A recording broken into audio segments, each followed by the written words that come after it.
Yesus terangkat ke surga, naik ke tahta Bapanya.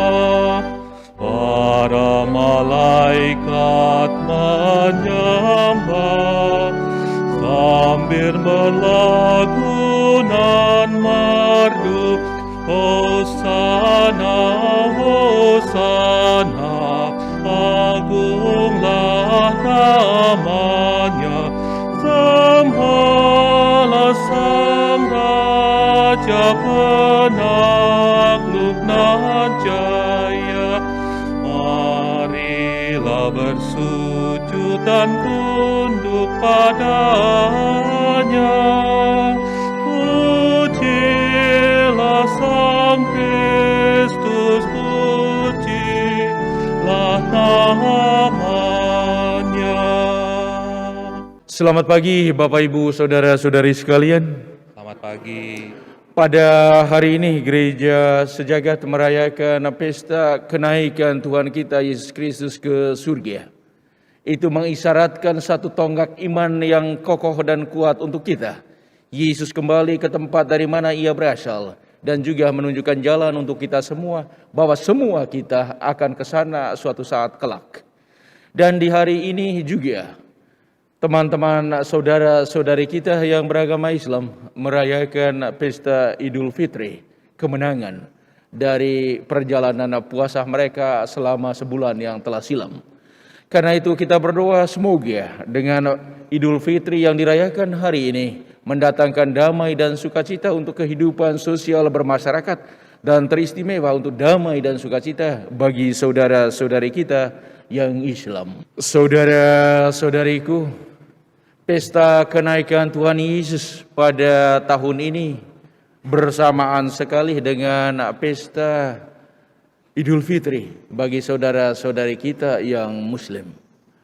Karena itu semalaman kita dihibur dengan nada puji-pujian yang dilambungkan dari masjid-masjid yang ada di sekitar kita.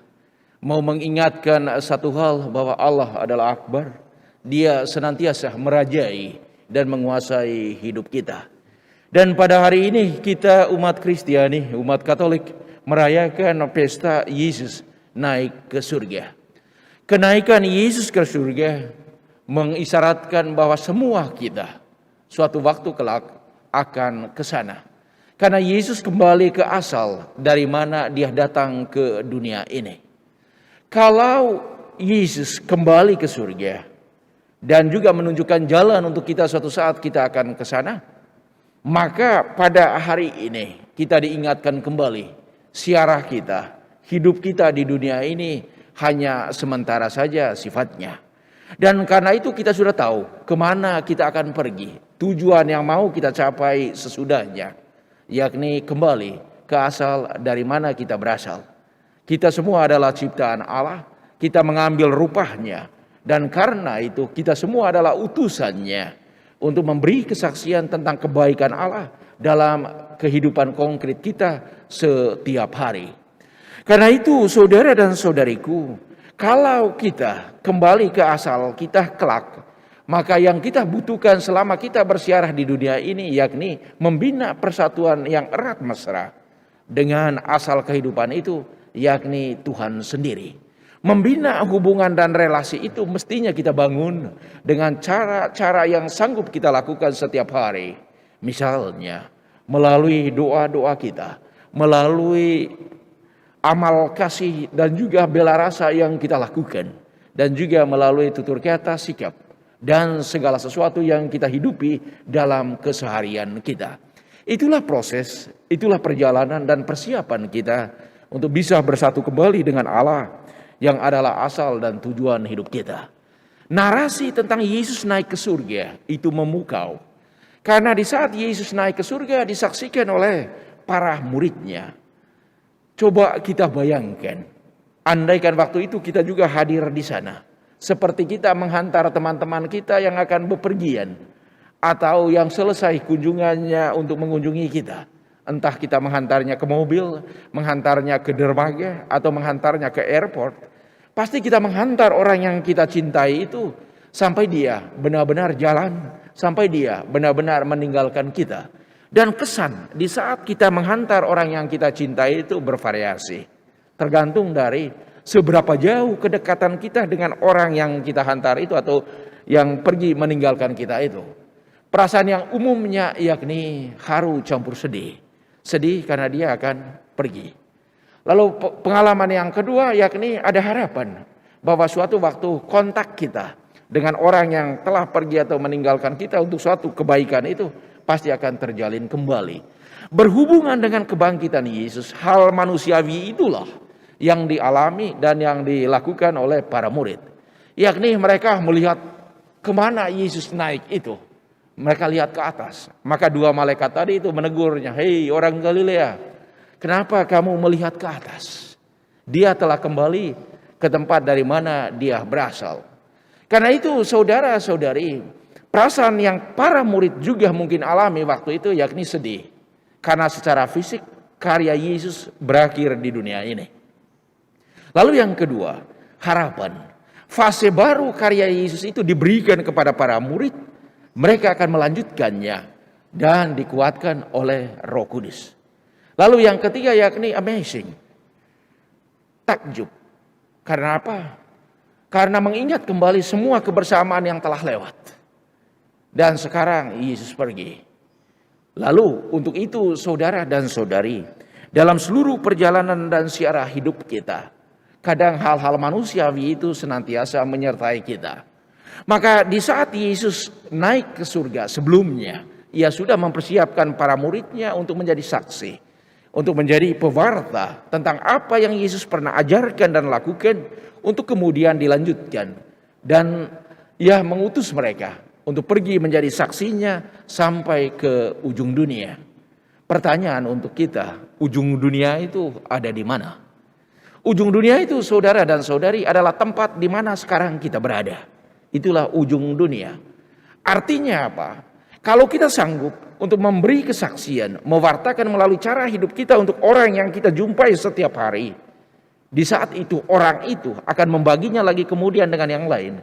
Maka kemana saja orang yang kita jumpai itu pergi, itulah batas ujung dari setiap perjumpaan kita dengan yang lain. Bukan ujung dunia seperti ujung sebuah perjalanan sampai dia mentok, itulah ujung dunia, bukan. Tapi lebih kepada situasi di mana kita berada sekarang, itulah ujung dunia untuk memberi kesaksian dan mewartakan kasih karunia itu. Karena dunia kita bulat, dunia kita lingkar, ujungnya yakni tak berujung. Karena itu saudara dan saudari, dikala Yesus mau naik ke surga, ia meyakinkan dan memastikan para muridnya bahwa mereka akan menerima Roh Kudus. Mereka akan selalu didampingi oleh Roh Kudus. Itu yang Yesus sudah berikan sejak ia bangkit. Damai sertamu, terimalah Roh Kudus. Dan kemudian ia memberikan misi kepada mereka. Seperti Bapa mengutus aku, maka aku mengutus kamu. Dan pada hari ini kita mendengar apa yang diceritakan dalam Injil. Bahwa Yesus mengutus murid-muridnya untuk pergi mewartakan sampai ke seluruh dunia. Mulai dari Yerusalem, daerah Yudea dan Samaria sampai ke ujung bumi. Tugas yang sama juga diberikan kepada kita semua untuk menjadi saksi. Untuk menjadi saksi kabar gembira kebangkitan Kristus sendiri dalam konteks kita masing-masing. Tidak perlu kita pergi jauh-jauh. Cukup saja mulai dari tengah keluarga kita dan di mana saja kita berada. Karena itu saudara dan saudari, Paulus memberikan satu tips supaya kita sanggup melakukan itu. Maka ingatlah bahwa kita mesti hidup sepadan dengan panggilan yang telah kita terima. Panggilan yang kita terima yakni menjadi pengikut Kristus. Kalau kita menjadi pengikut Kristus, maka hendaknya dalam keseharian kita melakukan apa yang Kristus telah lakukan. Simple, lakukan yang baik, hindari yang jahat. Maka sikap yang perlu dikenakan menurut Paulus yakni senantiasa hidup dengan semangat rendah hati, lemah lembut dan sabar. Itulah yang ia sampaikan kepada orang Efesus pada hari ini, dan juga itu yang ia sampaikan kepada kita semua. Dan tunjukkanlah kasih kita melalui perbuatan-perbuatan konkret setiap hari. Semoga nasihat Santo Paulus itu senantiasa menginspirasi perjalanan hidup kita setiap hari dan senantiasa mendatangkan damai dan sukacita untuk diri kita sendiri dan juga untuk orang-orang yang ada di sekitar kita. Tandanya orang yang dipanggil Tuhan dan mengikuti apa yang Tuhan kehendaki itu dalam mewartakan firman-Nya, yakni mereka akan sanggup untuk mengusir setan-setan demi nama Yesus. Mereka berbicara dalam bahasa-bahasa yang baru untuk mereka. Mereka akan memegang ular dan sekalipun minum racun maut, mereka tidak akan mendapat celaka. Mereka akan meletakkan tangan mereka di atas orang sakit dan orang itu akan sembuh. Apa maksudnya saudara dan saudari? Kalau semua yang kita lakukan dengan intensi yang baik dan demi keadilan, demi kebenaran dan kedamaian dalam hidup setiap hari, maka kita tidak pernah akan dicelakakan. Walaupun maut membayangi kita, walaupun hal-hal yang berat membayangi kita, tetapi Tuhan senantiasa menolong, meneguhkan dan membebaskan kita. Karena itu jangan pernah berhenti berbuat baik, kapan dan di mana saja kita berada, sejauh kemampuan kita dan sesanggup kita lakukan. Tuhan memberkati. Tuhan sertamu. Dan sertamu juga. Semoga Allah yang Maha Kuasa memberkati saudara-saudari demi Yesus Kristus Sang Putra Tunggal, yang hari ini naik ke surga dan membukakan pintu surga bagi saudara-saudari. Amin. Semoga Kristus yang sesudah kebangkitannya menampakkan diri kepada para murid, juga menyatakan kemurahannya kepada saudara-saudari apabila Ia datang untuk menghakimi dunia. Amin. Semoga Kristus yang kini bersemayam di sisi Bapa selalu mendampingi saudara-saudari sampai akhir zaman, seperti yang telah dijanjikannya.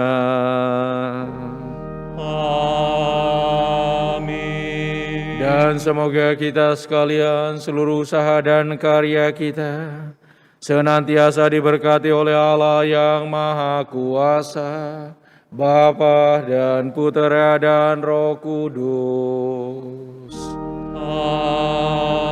Amin. Saudara-saudari sekalian, dengan ini perayaan Ekaristi kita telah selesai. Syukur kepada Allah. Mari kita pergi, kita semua diutus. Amin.